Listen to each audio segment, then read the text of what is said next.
pronouns and how you address them is important, and they're identical. When I don't, Even in this bout of recovery, you get to real secrets, real stories, real recovery. I am Kat, and I'm on the road of recovery. My name is Roger. I'm from New Richmond, Ohio. I'm a person in recovery from substance abuse. Very cool. Well, thanks for joining us today. Could you start off by sharing a little bit about your childhood? So I came from a broken home, like a lot of different people in recovery do. I had to learn how to grow up real quick. I was a victim of sexual abuse at a young age. I ended up moving in with my dad and my stepmom, and they gave me a safe place to live until I was, in my teenage years. Okay. Could you talk about when you first started experimenting with alcohol or drugs? My mom came back. My mom got into a lot of trouble. She ended up assaulting a police officer, and some stuff happened, and she ended up having to be sent out of state in lieu of a prison conviction. Oh. And so when she came back, she had us for the summer, and so the very first time I used, I was with my mom, and she decided that the substance that she had was a lot less worse than the other substances that I could have used. Okay. So. And what age was that? 12. Wow. Okay. So pretty So there young. there was a time before that, I took a drink of a beer when I was a kid, but how that had happened was there wasn't anything else in the fridge, and I was home alone by myself. Okay. And I couldn't reach the sink. At first use with your mom, what did it do for you? How did it make you feel? It gave me a false sense of bonding with her. For a moment, it stopped all the negative feelings that I had. Yeah. Like almost like hitting an overpass in the pouring rain. Like Yeah. it stopped. Yep. It stopped everything for a second. Yeah. That's And- a great analogy. Yeah, and as the use went on, that overpass kept getting smaller and smaller and smaller. Yes. So. Yeah. Could you talk a bit about how your disease progressed? What did that look like? So my disease was all about denial and rationalization, and comparison, right? Okay.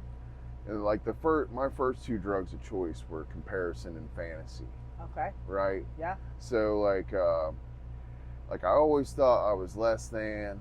Grew up with my dad, and we didn't have a whole lot of money, and so I would always compare myself to other kids. And the fantasy is that if I had what they had, if we had a house with a second story, or if I had the nice new shoes, like that I would be okay. Right. Right. And where it really started out, and I didn't realize this until I wrote somebody suggested to me to write a chronological order of my life to where the disease first started taking hold. Yeah. And so I said, oh, that's easy. I started using when I was 12. And she's like, no, dummy, I didn't say that. I said where the disease first started taking hold, right? So when I was a kid, I remember when my mom would bring the groceries in from with the food stamps, right?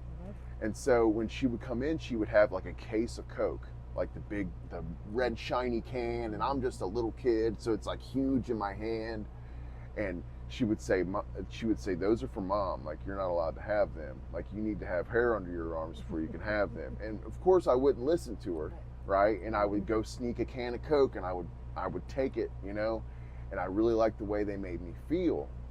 So I would go and I would sneak another can, or I would put another can up somewhere, and it was hot, and I didn't care because I liked the way it made me feel. Yes. I did the same thing with the cookie jar, the sugar jar. Like, I went out of my way, Right. to find those things that really I wanted to feel good. I remember when I lived with my dad and my stepmom, they would go to the grocery store on Saturday night, every Saturday night, and they would be gone for 3 or 4 hours, and I would go through their room. my dad had like some Playboys in the room, right? Mm-hmm. And I would look at these books, and I really liked the way they made me feel.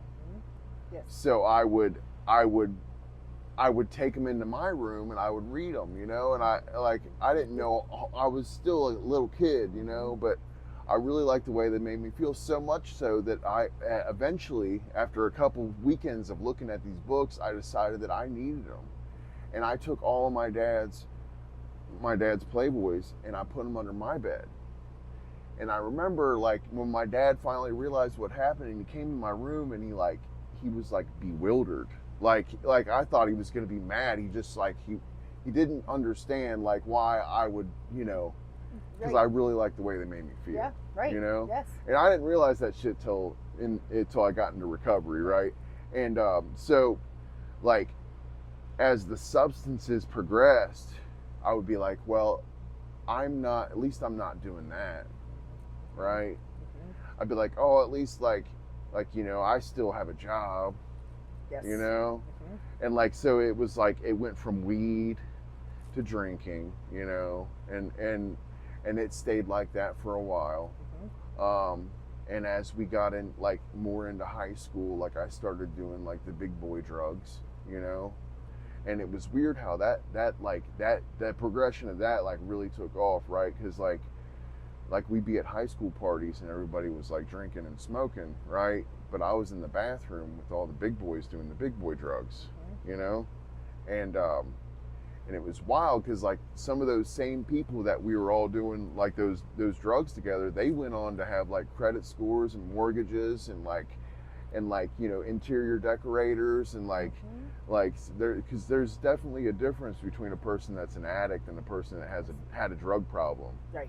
Like Yeah. there's definitely a difference, and that's just my experience, Mm-hmm. you know. Totally agree.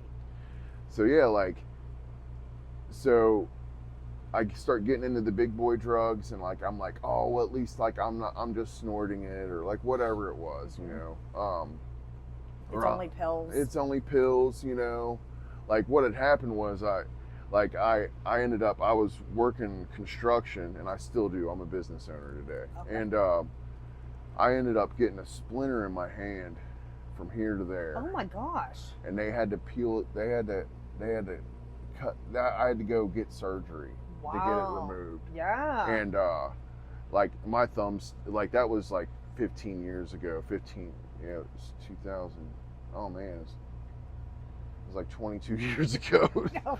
Because, anyway, so like, you know, I had nerve damage from it, and they gave me some, you know, some pain medication, and I really liked the way that made me feel, you know. And that's when like the opioids started taking over, right? Could you talk about how that was personally for you, that experience? I remember when they stopped, like it was a lot harder to get the pills. Like everybody was going to Florida and coming back, and they were like on like, because you could like go to 3 different pain. I didn't know nothing about that. I just knew the people that did that stuff, right? Okay. So when all that stuff dried up, I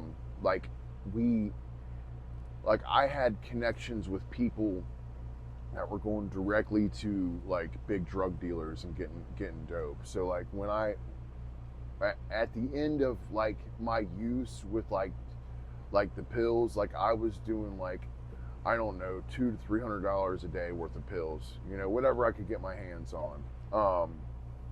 And so I went from that right straight downtown to the big drug dealers, like, and like I had a lot of child support, and I thought for a second that like I could like deal drugs and like and feed my habit and like and make a couple dollars on the side, and like that's, you know, that's how it was for me. Of course I got sad over a girl. Like she chose to get sober, and I was in the way, and so I got really sad, and I started like it went from being a habit to surviving. Like drugs were the answer, and I was like using intravenously, and I remember waking up one morning, and like I used to have 2 20-ounce pop bottle caps on my dresser, and one had water in it and one had bleach in it. And once I got done using my needle I would clean it out with the bleach. Okay. And somehow I thought that made me a clean drug addict, right? And so one morning I got up and it was my last bit of dope, and I had pulled out of the wrong cap and was trying to mix my dope up with the bleach and realized what I did. And like, I didn't have a choice. Like, I shot dope that was mixed with bleach that morning because I needed to use, you know, and I could taste the bleach in the back of my throat. And so what it looked like for me, like, I lived my life $20 at a time. Like, technically like 28 because I needed a pack of Marlboros to go with it. And I would do these little hand-to-hand transactions and whatever and just get by. And like I had custody of these children with my ex-wife, who was really just she was just my hostage at that point. She was willing to do whatever it took, you know, to get one more. How many kids? I got four kids. Yeah, and so I got a call from a guy that needed some dope, and I of course, like, he had the dollar amount that I needed to go get another round and survive, right? So like, I go to meet up with this guy, and we're right down the street. We're actually up in Bethel on 125. And I'm waiting for him, and like, finally somebody shows up, but it's not him, and I don't care because I just need the money, you know. And I remember I walked 12 parking spaces, did the hand-to-hand transaction, gave them what they gave me money. I walked back, I sat down in the car, looked down at the money, looked at what little bit of dope I had left, and I looked up, and like, every cop in that jurisdiction had the vehicle surrounded. Wow. And my first thought wasn't, oh, what's the damage I'm doing to my community, or how am I affecting the recidivism rate in my area, you know, Right. or like, it was like, oh no, I'm not getting high tonight. That's the first thing that came to my mind, and it was akin to terror. Yeah. Because I always like I was running from, at this point, like, it was just like, how badly am I not going to withdraw today? Like, that's what it was. And that stuff scared me. So they pull me out of the car, and they're like, they think they got this big drug bust. They think that like they just like shot down a Rico ring of like drug dealers or something, and it turns out it's just a junkie with some holes in his arm and a couple dollars, you know. They found my father-in-law's leather slapjack, like an old slapjack, in the car, and confiscated that as a weapon. I'm like, okay, cool. But anyway, so they throw me down in the parking spot next to the car, and I'm looking around, and like, the rude awakening is occurring, and it's like, you just did a hand-to-hand transaction, likely on video, in a McDonald's parking lot within 1,000 feet of a school. Oh my. And like, it's like 5:30 and 5:36 in the afternoon, and in the evening, and everybody's like eating dinner, and they're like, they got a show, you know. And I'm still like, it doesn't matter, because I'm not getting high tonight, and that was all that mattered. Right. And so they pick me up, and they slam me up against the back window of the car, and like, using is not an option, you know, today at all. So I'm looking through the back window of this car, and my 8-year-old son is shielding his 6-year-old sister. He's shielding his 6-year-old sister, and there's cops coming through the other door trying to pull my children out of the car. And he's like, when I think about using today, like, I remember my son's face and like the terror that he was going through at that time. Like, and he ended up like having to go through like therapy because he thought like cops were chasing him in his nightmares and stuff. And anytime like he was ever behind like a cop ever got behind him when he was with his grandparents, he would like mentally check out. And I caused that harm to him, and my daughter too. So when you went to jail and, you know, this very traumatic experience, and the only thing that you can think about is that you're not going to be able to use that day. At any point and they realize, you know, you're not a kingpin or anything like that. Did anybody offer any assistance, any treatment, anything like that? So what had happened was that night, like I ended up like signing some papers because they thought like they're like all the drugs are at your house. I'm like, sure, search my house, yeah. And you know they didn't. Monkeys can't sell bananas, bro. Like, and so they let me out that night, and I laid around in withdrawal for the next like 2 days before I like got like a little bit of money and you know and used, and I was on reporting bond for a while awaiting the conviction, you know, and I guess it went through the grand jury and everything, and then I ended up in lieu of conviction is what happened. So what happened that you 10 years ago that you decided to do something different? So I got my in lieu of conviction thrown out. I ended up going to surrendering at probation. Like, listen, I'm done. I don't care. Gas the bus up. Do whatever you got to do. Because I was facing like mandatory 2 to 8 for doing a drug transaction within a school zone. Yes. Yeah. And I'm like, I don't care. Like, I can't stay sober out here. Like, I'm gonna die. I'm gonna die out here. It's like, just do something with me. And my probation officer said, listen, if I thought throwing you in prison would keep you from using, I would do that. But there's more dope in prison than there is out here on the street. Like, that's a fact. She's like, so just don't kill yourself for a week and come back in. And I came back in, and I didn't have to take a drug test. And I'm like, this is weird. And I was signing all these papers, and she ended up like sending me to CCC, Community Correctional Facility, or Community Correctional Center. It's in Lebanon. Okay. And I was grateful for that. Like, she's seen something in me that like I didn't see in myself. You know, like she actually tried to help me. And I've actually tried to find her and reach out. And I know there's like, you know, like HIPAA laws and all this, and like I can't find her. Right. But you know, so like, and so I ended up at CCC. I did the program. They said I was a role model citizen, and all. I'm like, I will rob you. Like, you don't know who I am, you know. I got a little bit of self-esteem back, and like I was like going to like the meetings that they would bring in, and then I got the drugs that I really wanted to do. I left a meeting one night and decided I was going to get high. I found some poor old soul that I used to use with, and like I drugged them like downtown to find, because I didn't know anybody anymore, and it was so wild. Like on the way back, like we ended up like mission accomplished. Like, you got what you wanted, because like it's always about me and what I want. And nothing crazy happened. Like, I'm driving my mom's car with no license on felony probation. You know, and nothing crazy happened. Like, but I remembered what they told me. They said, a head full of dope and a heart full of recovery is a recipe for instant misery, and you'll know if you use again.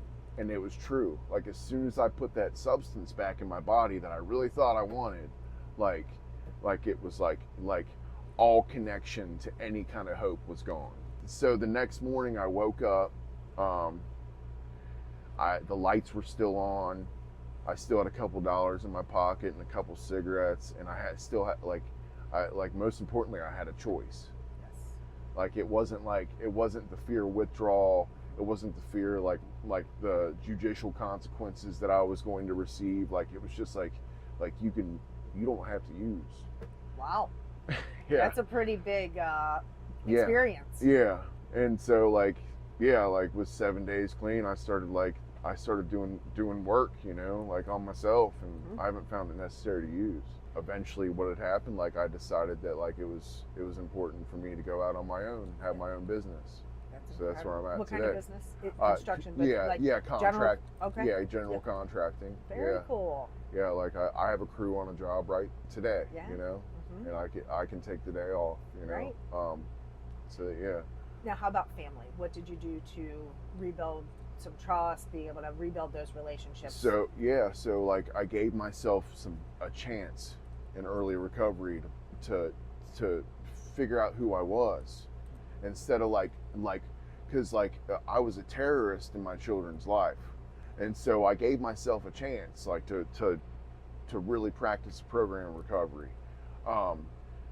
But like what had happened was, so I had that car, and like I decided like on Christmas that I was going to show up for my son that I knew him when he was like 7 at the time. I hadn't seen him since he was 2. He lived with his grandmother because like his mom was out in active addiction too. And I went, like I figured like buying him like this nice remote control something, like I forget what it was, that would fix it. And my plan was like I was going to drop this present off at his door. And I was good. Like I like a little card. I said, "Hey, this is your dad. Here's my number. Hit me up." And he's 7. You know, like hit me up sometime. And I'm sitting out in front of his grandma's house, and I'm praying for God's will, not mine. And finally, I get out, and I'm like walking up to the door, and a minivan pulls up, and the door opens, and this kid hops out, and he's got this big old bucket head on it. And I'm like, that's, and like. There was a moment he didn't recognize me, like just a moment, but like once he did, like he understood who I was. He like the first thing that came out of his mouth was "Dad," and I ain't seen him in 5 years, and he was just a baby. And like I got full custody of him today. Wow, that's incredible. Yeah, like it was a moment. Yeah, I got full custody of him today. He's got like a ride. He's got a scholarship ride. Like he's a top athlete in his school. Yeah, like from that moment, like I started inserting myself in my kid's life, like on their terms. You know, like you want to hang out this weekend. Eventually, like some of it had to, like I had to go through some legal ways to like, because like just me showing up in front of these people that are protecting these children. And they don't know exactly who I am, you know, like some of them had only heard stories, and like they have custody of my children. So I had to surrender to a power greater than myself, and that was the court system. And I had to file for visitation, and I had to do supervised visitation for a while and sit with these kids, and it was uncomfortable, you know. And like I kept showing up, and like all 4 of my kids like love me today. You know, they absolutely do. As you've continued, you know, in your recovery, having your own business, regaining custody of your children, having your, you know, healthy relationships, what are the, you know, you've gotten there at 10 years, but for somebody who's new, what are some like words of hope or things that really like got you through those tough moments? Everything will turn out great in the end, and if it's not great, it isn't the end yet.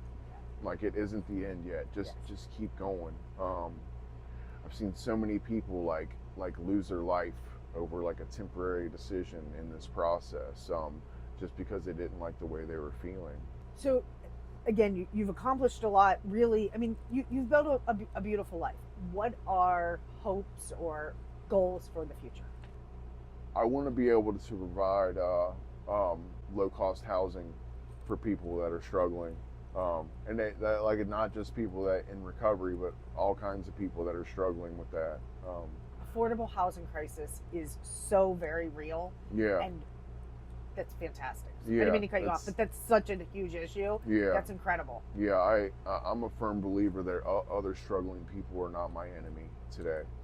And that's what I want to give back to society. Is there anything that we missed that you'd like to talk about? I have a different path of recovery, you know, like a lot of people, I just know that like I run into people that are trying to find freedom from certain substances that other people like will claim clean time on. And it's really important to like for people to know that like Everybody's path is different. Yes. Everybody's different. And like I just want to let everybody know to like be careful what you tell yourself. Be careful what you tell yourself, because you'll believe it.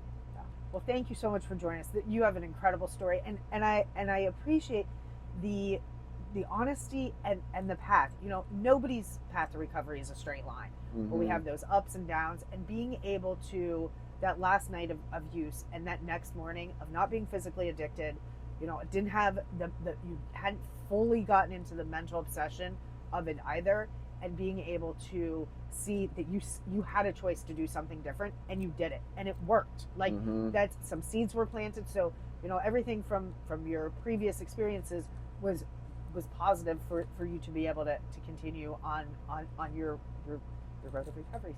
When I don't speak Even in this bout of recovery, get to real stories, real recovery. I am Kat, and I'm on the road of recovery.